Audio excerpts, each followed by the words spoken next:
नमस्कार दोस्तों, मैं आचार्य के.एस. शास्त्री वास्तु एवं ज्योतिषाचार्य सूर्य ज्योतिष में आपका स्वागत करता हूं। मित्रों, फलित सिद्धांत में हमारी जो चर्चा चल रही है लग्नों के आधार पर कि प्रत्येक लग्न में और प्रत्येक ग्रह प्रत्येक भाव में किस प्रकार का फल देते हैं, वो बहुत आसान तरीके से हम आपको बता रहे हैं। आप उसको समझ पा रहे होंगे। आज अध्याय 187 में 187 में हम चंद्रमा की बात करेंगे कि चंद्रमा 12 भाव में बैठ करके 1 से लेकर के 12 भाव तक किस प्रकार के फल देगा। तो ये सिंह लगन की कुंडली है। तो लगन के बारे में हम बता चुके हैं कि लगन और राशि, चंद्रमा जिस राशि में बैठा हुआ होता है व्यक्ति की वही राशि होती है। चाहे वो सिंह राशि में बैठा है, चाहे कन्या में बैठा है, चाहे तुला में बैठा है, किसी भी राशि में चंद्रमा बैठा है तो उस व्यक्ति की वह राशि होती है। उसी से उसका नामकरण होता है, उसी से उसका गोचर देखते हैं, उसी से साढ़े साथी वगैरह देखते हैं, तो वह उसकी राशि होती है। आज चर्चा हो रही है सिंह लगन की। सिंह लगन क्या होता है? यदि लगन मजबूत हो, सिंह माने शेर, उस आदमी का उस व्यक्ति का व्यक्तित्व शेर जैसा होता है। वो अपना प्रभाव देने वाला होता है, नियंत्रण में रखने वाला होता है, सबको खिला करके स्वयं बाद में खाने वाला होता है, और वो मस्त मौला होता है, अपने अंदर सबको रखने वाला होता है। ऐसा उसका स्वभाव होता है। उसका जो निर्णय है वो अटल निर्णय होता है। यदि उसके निर्णय के खिलाफ कोई जाता है तो फिर उसके साथ में विद्रोह होता है। ऐसी इसकी नेचर कही है। चंद्रमा सुंदर है, सौम्य है, सौम्य स्वभाव का है, माता का कारक है, मन का कारक है, जल तत्व की राशि का। जल और अग्नि दोनों साथ मिलेंगे तो उसमें उतार चढ़ाव रहेगा। पक्ष वाली चंद्रमा शुभ माना जाता है और कृष्ण पक्ष का चंद्रमा अशुभ माना जाता है। अब कृष्ण पक्ष और शुक्ल पक्ष में, कृष्ण पक्ष में अष्टमी से लेकर के शुक्ल पक्ष की अष्टमी तक का चंद्रमा जो होता है वो कृष्ण पक्ष का माना जाता है। और कृष्ण पक्ष की शुक्ल पक्ष की अष्टमी से लेकर के कृष्ण पक्ष की अष्टमी तक का जो चंद्रमा होता है वह शुभ माना जाता है। तो वो शुक्ल पक्ष का माना जाता है, शुक्ल पक्ष का होता है, और शुक्ल पक्ष के चंद्रमा को श्रेष्ठ कहते हैं। आइए मित्रों, लगन में बैठे हुए चंद्रमा की बात करते हैं। आप अपनी पत्रिका को खोलिए और देखिए उस पत्रिका में आपके लगन में यदि चंद्रमा बैठा है तो इसका अर्थ ये हो गया कि आपकी राशि सिंह राशि हो गई और सिंह ही लगन हो गई। अब इस व्यक्ति के पास शेर जैसा स्वभाव होगा, ये निर्णय करने में सक्षम होगा, यह अपने अधीन रखने वाला होगा। निर्णय जो इसका लिया जाएगा बहुत उसके लिए जीवन में लाभदायक रहेगा। किसी प्रकार की कोई परेशानी वाली बात नहीं रहेगी। मान सम्मान प्रतिष्ठा सब प्राप्त करेगा। लेकिन ये 12वें भाव का स्वामी होने के कारण यदि ये चंद्रमा कृष्ण पक्ष का है या उसके ऊपर अशुभ प्रभाव आ रहा है, यदि केंद्रों में योग बना हुआ है या उसके साथ में शनि बैठा हुआ है, विष योग बना हुआ है, तो कहीं निर्बल हो जाएगा, कमजोर हो जाएगा, और निर्बल होने पर वह अपना अशुभ प्रभाव देता है। तो मित्रों, इन बातों को समझना होगा। वो हम सब बातें आपको बेसिक ज्ञान में बता चुके हैं, वो सारी चीजें आपको देखनी पड़ेंगी। तो यहां से आप जब देखेंगे कि चंद्रमा लगन में बैठ करके उस व्यक्ति को सुंदर बनाएगा, अपना आधिपत्य जमाने वाला होगा, वह अपने परिवार को अपने निर्णय पर रखने वाला होगा, परिवार का मैनेजमेंट करने वाला होगा। जो संस्था में काम कर रहा होगा वहां से संस्था को मैनेजमेंट करने वाला होगा, वहां पर अपना अनुशासन प्रिय होगा। और जिसके अनुशासन से कोई व्यक्ति यदि अलग हटता है तो वह उसके साथ में विद्रोह करने वाला भी होगा। यहाँ से 7वीं दृष्टि चंद्रमा की पत्नी भाव पर रहेगी, दाम्पत्य जीवन पर रहेगी। तो यहाँ से बैठ करके दाम्पत्य जीवन को भी वो निभाएगा और अच्छा दाम्पत्य जीवन उसका रहेगा। यह विदेशों में यात्रा करने वाला भी हो सकता है, विदेश से धन कमाने वाला हो सकता है। यदि चंद्रमा आपकी जन्म पत्रिका में धन भाव में बैठा हो, परिवार भाव में बैठा हो, तो यह व्यक्ति अपने परिवार के ऊपर अपने निर्णय के आधार पर अपना खर्चा कर लेगा। उसका धन, यदि उसका निर्णय गलत हो गया तो वह धन अपना परिवार के ऊपर लुटा देगा, कोर्ट कचहरी मुकदमा में उस पैसे को अपने को गंवा देगा। बुद्ध की बैठा हुआ तो वाणी अच्छी होगी इसकी, सुंदर वाणी होगी इसकी, सुशील वाणी होगी इसकी, स्वभाव इसका अच्छा होगा। यदि उसके ऊपर अशुभ प्रभाव है तो उसकी वाणी में के कारण वो अपने परिवार में विद्रोह फैला लेगा, धन कमाने में भी अक्षम रहेगा, कोर्ट कचहरी में अपने पैसे को लगा देगा, परिवार के साथ उसका मतभेद बन जाएगा, सातवीं दृष्टि अष्टम भाव पर जाएगी, इमोशनली होगा, स्वास्थ्य के प्रति इसको सचेत रहना चाहिए, इसको कफ विकार होने की संभावना हो सकती है। यदि चंद्रमा आपकी जन्म पत्रिका में तीसरे भाव में बैठा हो, व्यय भाव का स्वामी तीसरे भाव में बैठा है, भाई बहनों के साथ में अनमन रहेगी उसकी, और वह भाई बहनों के साथ झगड़ा करके, भाई बहनों के साथ मन मुटाव करके अपने पैसे को खर्च कर देगा, कोर्ट कचहरी मुकदमे में उसका पैसा लग जाएगा।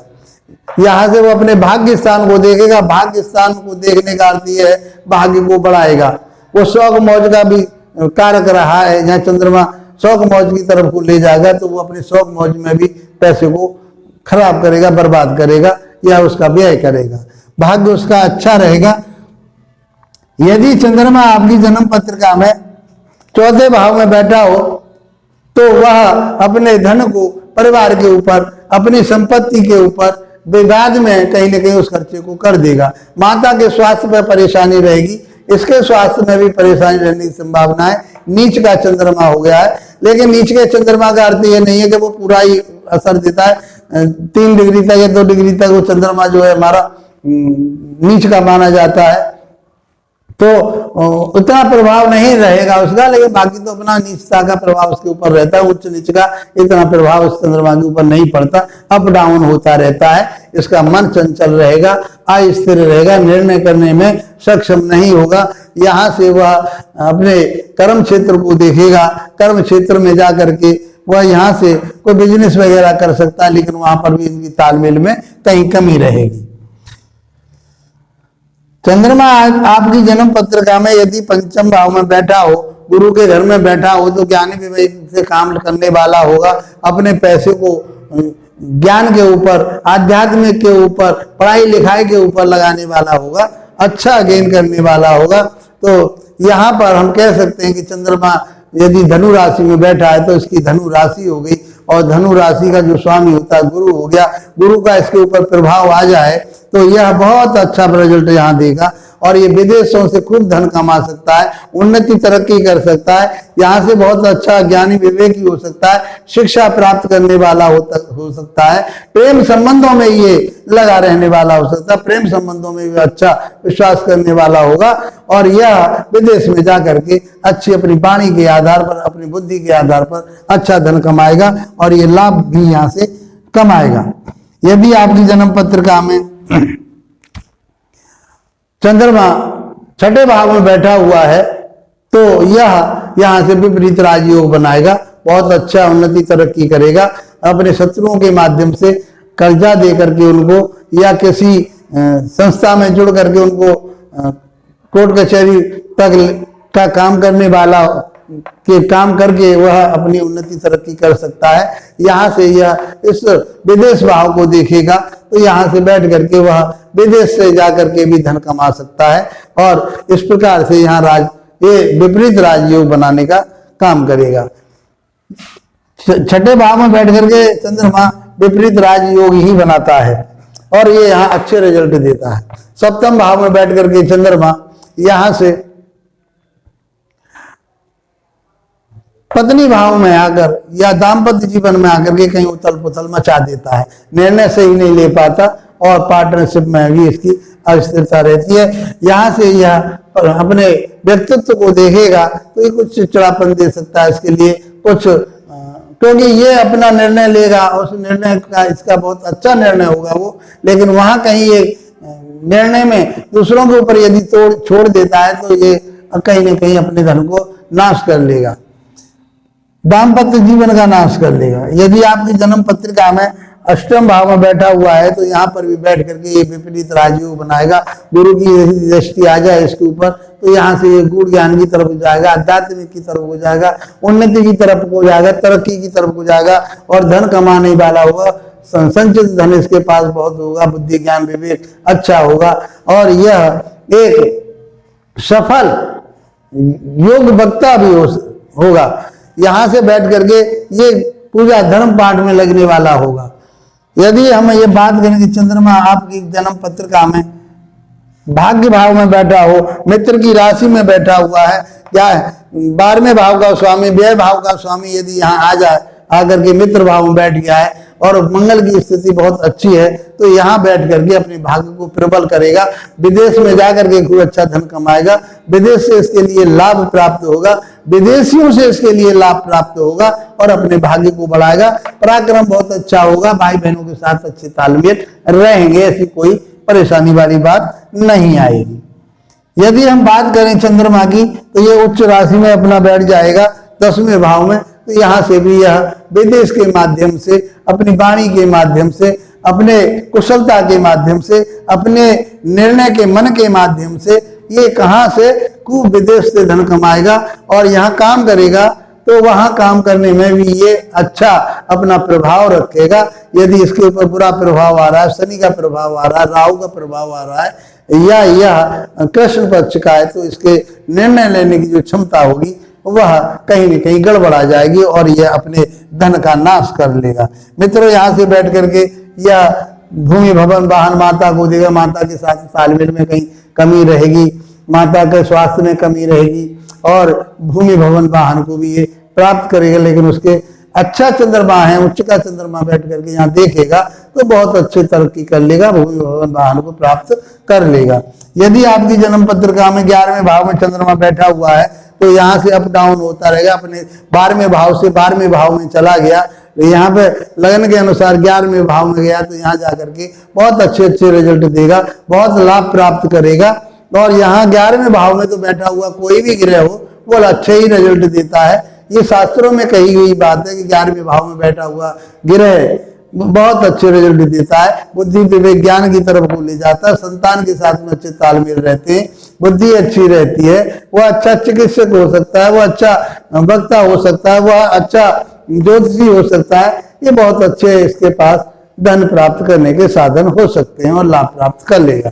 यदि आपकी जन्म पत्रिका में 12वें भाव में ही चंद्रमा अपने भाव में बैठा हुआ, अपने घर में बैठा हुआ है तो ये भी एक विपरीत राजयोग है इसका।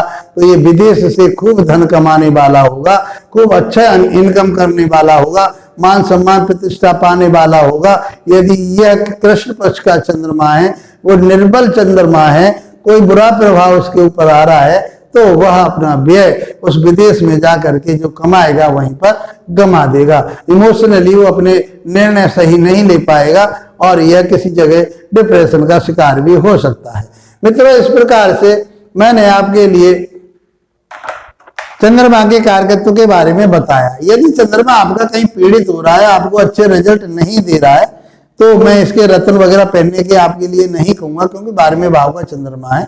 आप इसमें क्या करेंगे, चंद्रमा की आराधना कीजिए, भगवान शिव शंकर जी की आराधना कीजिए, उन पर पंचामृत का अभिषेक कीजिए और व्रत रखिए इनका, तो आपके लिए चंद्रमा के माता जैसी और माता का सबसे बड़ा इसका रामबाण उपाय है कि यदि आपने अपनी माता को खुश कर लिया, आपने अपनी माता के चरण स्पर्श करके किसी काम के लिए जाते हैं, माता का आप आदर करते हैं और माता जैसी जो स्त्रियां हैं उनका आप सम्मान करते हैं, तो आपका चंद्रमा निश्चित रूप से बली होगा और आपको निर्णय करने में और अपने मार्ग को ढूंढने में कोई कमी नहीं होगी, आप आगे ही बढ़ेंगे, ऐसा मेरा विश्वास है। मित्रों, आप भगवान शिव की आराधना कीजिए, माता के स्वास्थ्य का ध्यान रखिए, माता के सम्मान का ध्यान रखिए। इसी के साथ यदि ये चर्चा अच्छी लगी तो इसको लाइक अवश्य कीजिए, कमेंट बॉक्स में हमें अवश्य बताइए, सब्सक्राइब अवश्य कीजिए। इसी के साथ आप लोगों का धन्यवाद। नमस्कार।